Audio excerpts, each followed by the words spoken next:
Hi guys, welcome back to our channel. Super happy to see everyone here guys for today's episode. So please spend a day with me. We are going to check out different luxury brands. So we are going to check out DIOR, Bulgari, Tiffany, and even Fendi. Of course, I will be putting everything on the description box below, also the prices.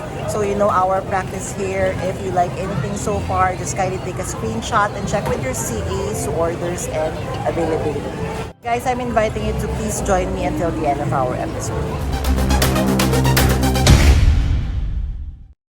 Hi guys, Ron here, Suking Budgetarian Fashionista.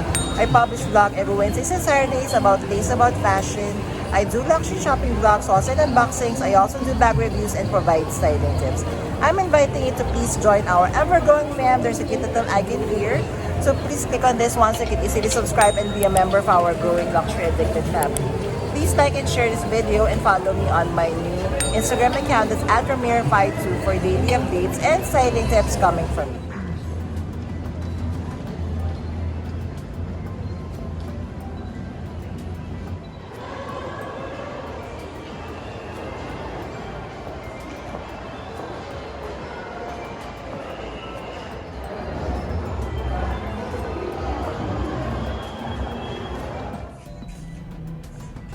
So let us check out the holiday collection of Fendi. So this one, the Fendi Christmas wreath. This is a free gift with purchase. So if you purchase anything above 90k, then they are going to gift it to you. So these are the holiday collection. So we have the classic Fendi baguette, but this time it is encrusted in crystals. We have also a Peekaboo ICU. It is also available in this slip-on sandals. Here we have the exotic Peekaboo. So this one is 435k. They also have the Himalayan style croc Peekaboo. I wasn't able to check the prices. So here we have more beautiful eye candies. I am really being hypnotized with Fendi Peekaboo right now. So we have exotic Fendi baguette here. So this one is priced at 130k. So this is the smaller version of the Fendi baguette. They have already so many price increase.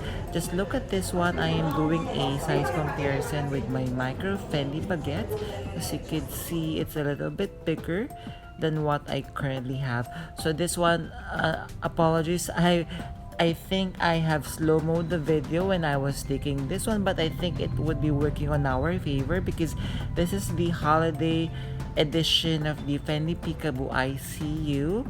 I think the size of this one is the petite. This is the smaller one. As you can see, the entirety of the bag is encrusted with crystals.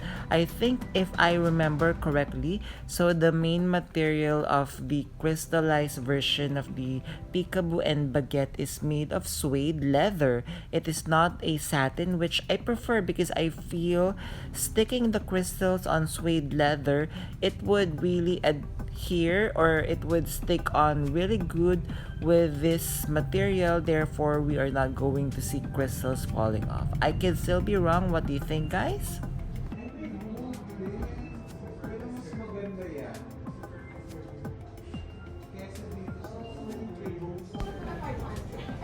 Here we have the different micro Fendi baguette.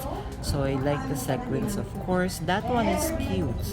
So I'm not really sure why I'm still not buying them. They're just keep on increasing the prices. So we have here the Fendi first. So we have the exotics as well. So let us check out the men's section. So we have SLGs, we have clutches, we have sunnies.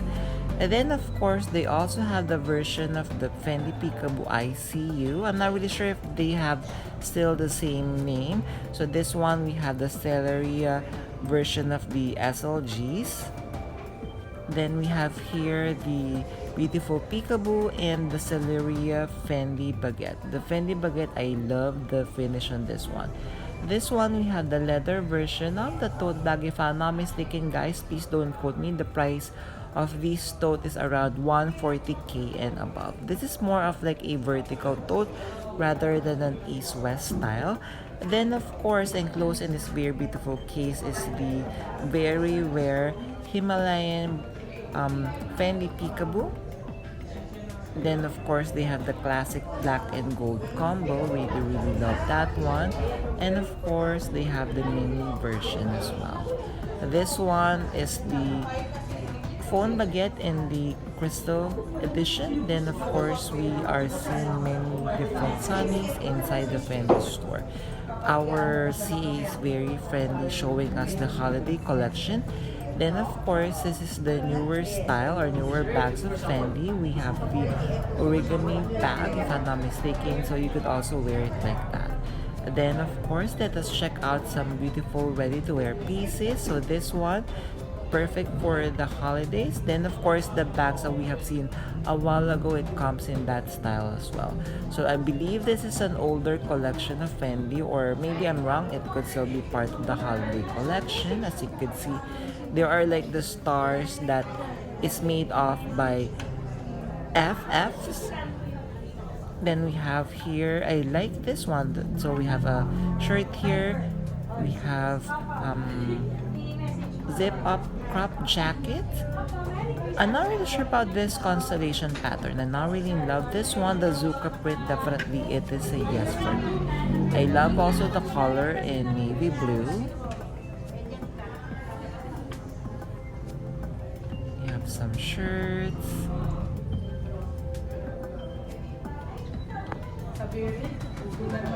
Then we have shoes for men.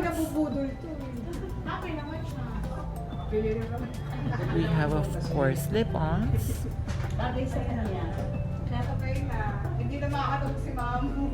So this one really reminds me of Birkenstock. What do you think?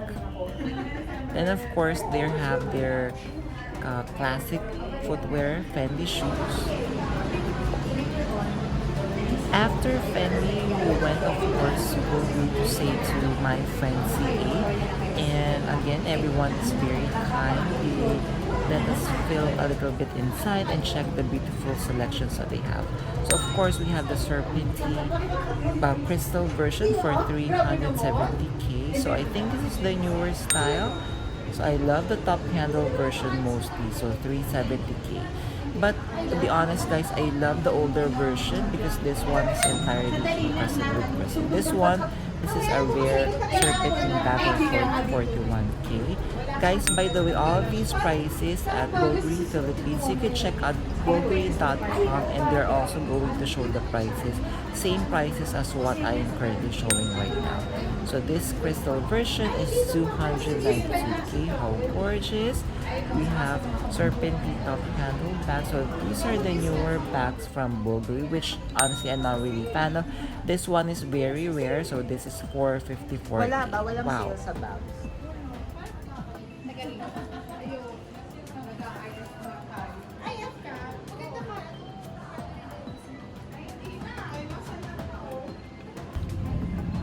So here are most of the beautiful eye candy. So we have of course Serpentine bags.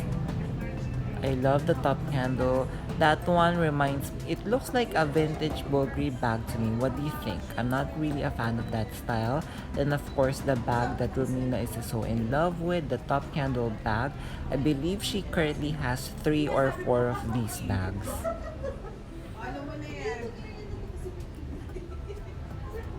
So we have the cabochon bags here.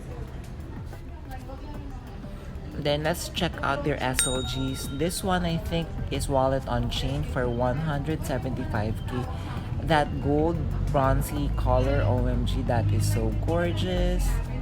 Then they also have card holder. They have twillies. They have compact wallets. I really love the style. Then of course they have jewelries as well.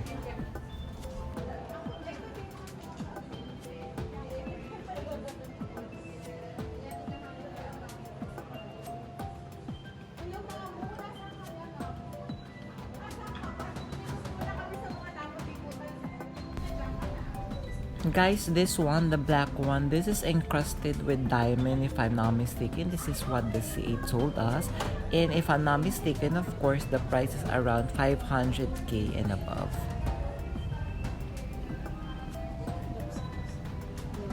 So we have more eye candies for you. So this is an exotic Serpentine top handle bag. So this one, what I'm loving is of course the metallic silver finish. You know me guys, anything metallic finish, may it be in silver and gold, I am so in love with them. So let's take a closer look. As you can see, it actually kind of reminds me of my Chanel Rodeo Dry Flat bag. So it has the same finish. Alam mo, gusto ko ng gantong ano. Gusto ko yung gantong metallic ano. Magkano din? Hindi ko nga alam eh. Magkano? Thank you, Bulgari, for attending to us. We really had fun during this short but sweet holiday trip to your beautiful store. Hopefully, I could own one Bulgari bag in the future. Next, let us check out Tiffany & Co. Same at Greenbelt in Makati. So we were so drawn to this style of bag. 121. Ayaw nyo pa nga yan dati. Ito. Ayoko niyan dati. Oo, ako lang may gusto niyan. Sorry. Sige, sige. Ako lang may gusto. Yan. Tapos yung next yung talagang mini para sa... Sorry ma'am, 41.5. Tapos yung mas malaki 7. Para ma... Ayan, magkano? Kaso green ako ngayon. Ang cute oh. Cute ba? 20,500 po ma'am. Ayan. Ma'am, check ko lang yung micro count. Ang cute. Diba? Ako nga, gusto ko siya. Kasi kapusin leather to dear. Ang kapusing yun. Ano ba yung ano? Ito, 1.7. Calf na ano? Gusto kong tingnan yung mini niya kasi ang cute, diba? Ay, baka ito mabili ni Chai. Lus na yung shoes. Oo nga. Ay, kaya pala ko yung look familiar. Ma'am, baby mo yung ano? Si Jordan. Si Jordan.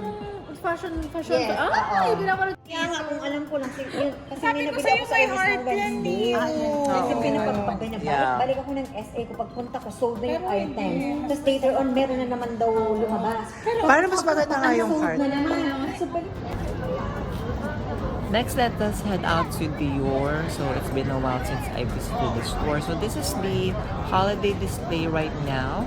And honestly guys, I have taken so many photos of this one. So you wanna check those out, please follow me on Instagram, posting it a little bit later. So let us check out the window display. So they are showing us the holiday edition of their bags, especially like these Lady Dior. So if you are such a huge fan of the butterfly, then definitely you would want to check this very beautiful collection out. And of course, this is perfect if you are also a Mariah Carey. Yes. Jacqueline mo na. Ito 250. Tama ba? Ito na yung hawak ni Vernice. Hindi. Ay, this size. Yes po, yan po yan. This one naman, 170. Ano yung regalo ba kay Vernice yun or Hindi, binili? binili. 170. Parang maganda to. 295 na to, Ron. 295. Dito na ako sa kapus. Magkano yung ano? So, 270, ay 375. Oo. Diba? 250 mo. Parang siya no. True. Ayaw patingin. Ayaw nga. Ang gamit ko. Sa pin? Oo. Nakakasya lang na ayaw ko masyado. Paano ba binubuksan? Ay, ayaw mo ka i-bag-grade, charot. Ha? I-bag-grade Pwede. O go. Try mo kung kasya ang wallet. Ay, alisin mo. Mas gusto ko pa yung, oo, yung, pero wala kayong white na yan. Mas gusto ko yung white na Hala. Kasya mo. Sige, tingnan ko.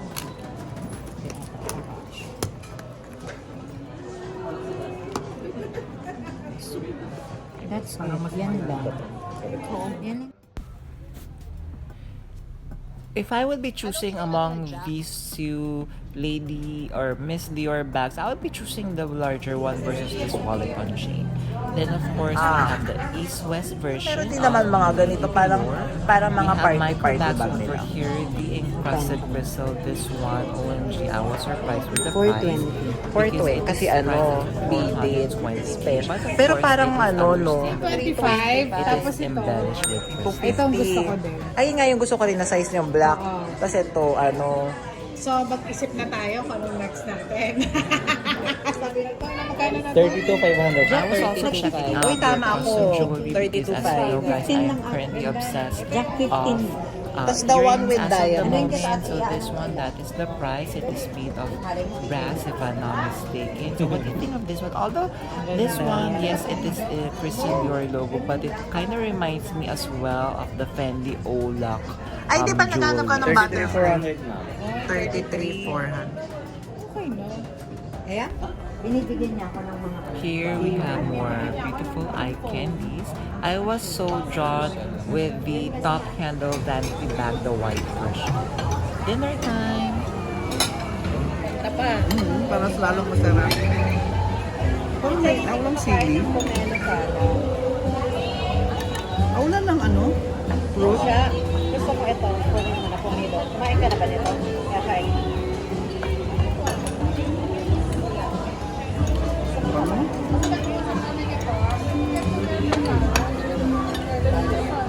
Nasa iyo pala yung picture natin sa Bulgari. Isang ko naman sa item.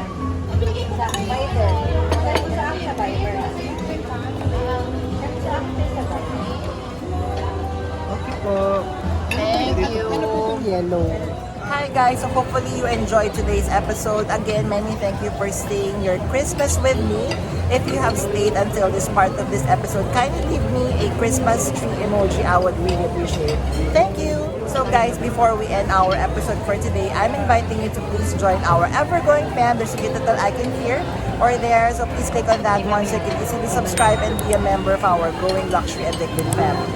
Please like and share this video and follow me on my new Instagram account. That's @Ramir52 for daily updates and styling tips coming from me. A million thank you for staying with me in today's episode. I'm going to leave a couple of videos here for you to check out. Please stay safe. I'm going to see each and every one of you soon. Bye! Merry Christmas! Say hi, guys!